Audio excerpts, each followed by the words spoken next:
What is going on, everyone? Welcome back to the channel. Hope that everything is going good with you guys. Things have been going very good with me, and that's actually kind of why I'm here today, is to kind of give you guys an update with what is going on with my cut at the moment. So first things first, obviously today's video is going to be about the cut and not necessarily about the training session, but I did have a few things that I wanted to say about the training session before I get talking about the X's and O's and everything. So first of all, this is my legs A training session. I guess you could call this my quad dominant leg session. I don't really think of my leg training like that. You know, I don't think that I have a quad day and I have a hamstring day.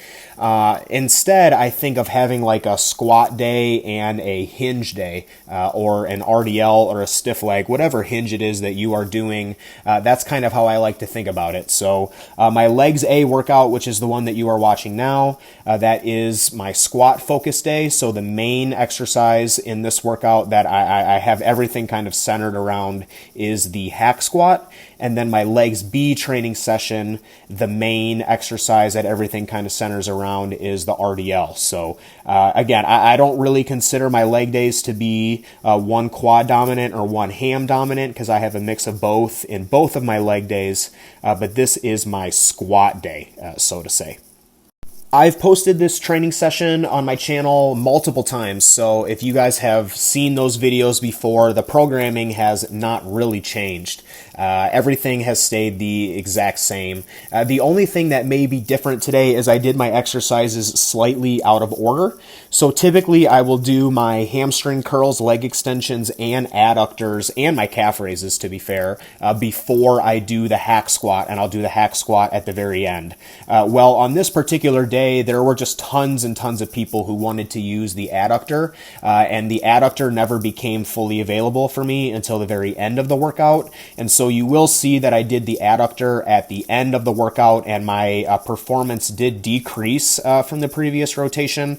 I'm not really upset about that, because I know if I had done the adductor at the beginning like I normally do, I would have taken those rep progressions. So I'm not really too upset about that. But at the same time, if the exercise is taken and I'm trying to use it, I really don't want to stand around and wait for a long time and wait for it to become available. So I kind of just move on and I move around it. And if I have to move stuff around, then it is what it is. I obviously have a preferred way that I try to do things, but you know, at the end of the day, it's a public gym and I can't always do things in the order that I want to. So I just try to maneuver things around in a way that makes the most sense to me. And then whatever the logbook progressions are on this particular day, then they are.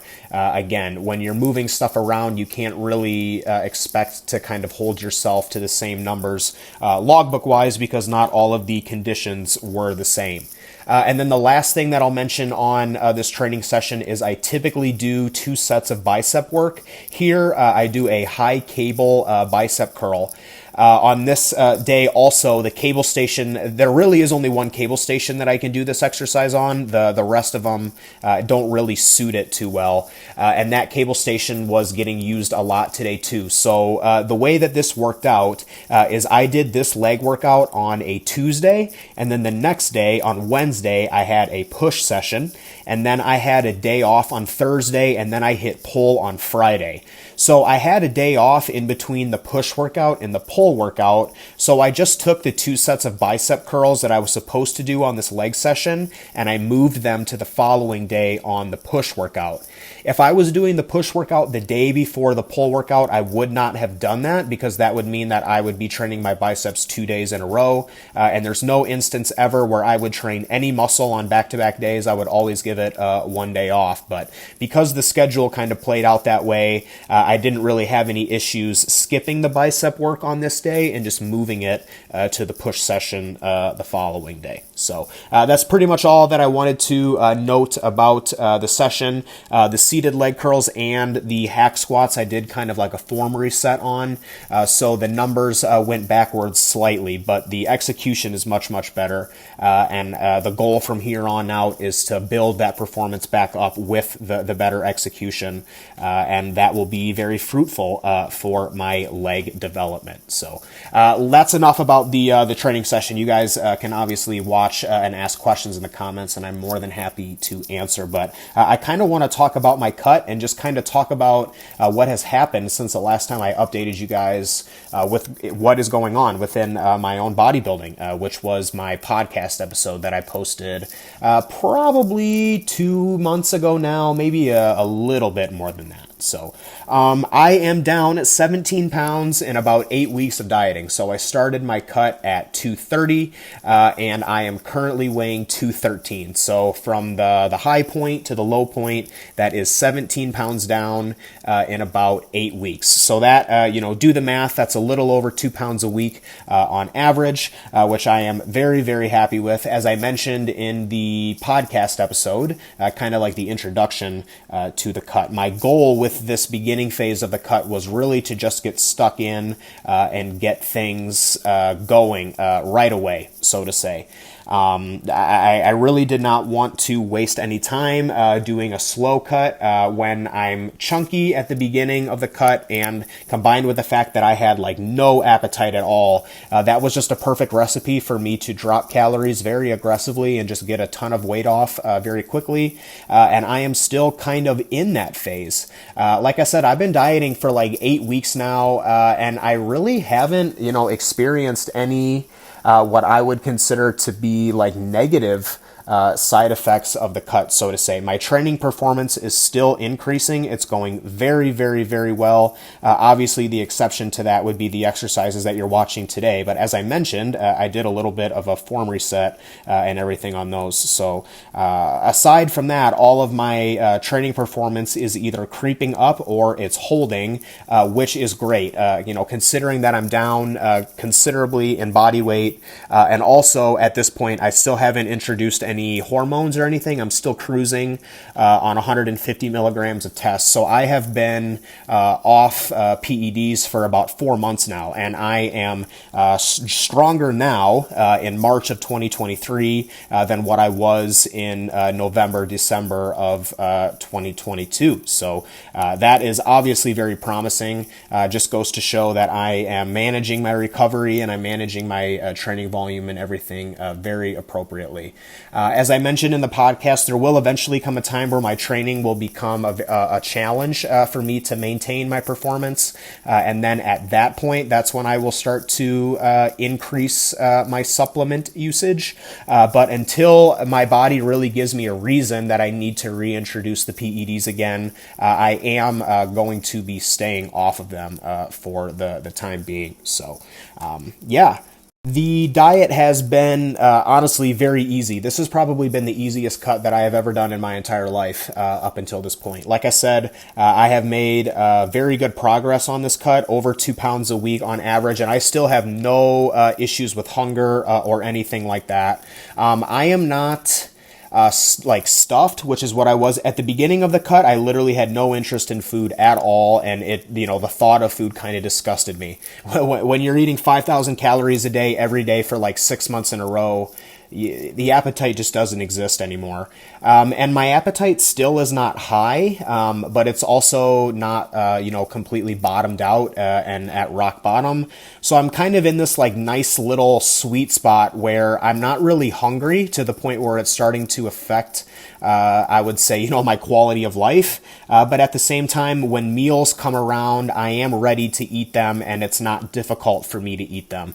So this is kind of what I wish things were like year round. I feel like as a bodybuilder, you're either doing one of two things. You're either starving during a diet, or you're sick and tired of eating during a bulk. And right now I seem to be in this nice little sweet spot where I'm not really hungry, but I'm also not disgusted by the sight of food either. So that is a good thing. I know as my weight continues to trend down that I will start to actually experience more hunger and everything, which I'm kind of looking forward to that. It's been a long time since I've experienced some symptoms of hunger, and I'm kind of looking forward to that, honestly.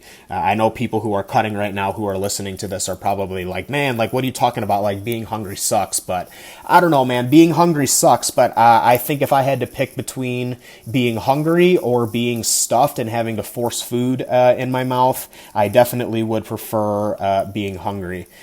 Some of you guys may have never experienced what that's like before, to be in a bulk where just like the thought of eating and everything is just like absolutely terrible. But when/if you ever get to that point in your life, you will realize very quickly that depriving yourself of food is actually much easier than stuffing yourself with food, at least from my experience. I have really only have one off-plan meal in the course of the cut that I've been on. So in about 8 weeks, 9 weeks or so, I've really only gone off my diet one time.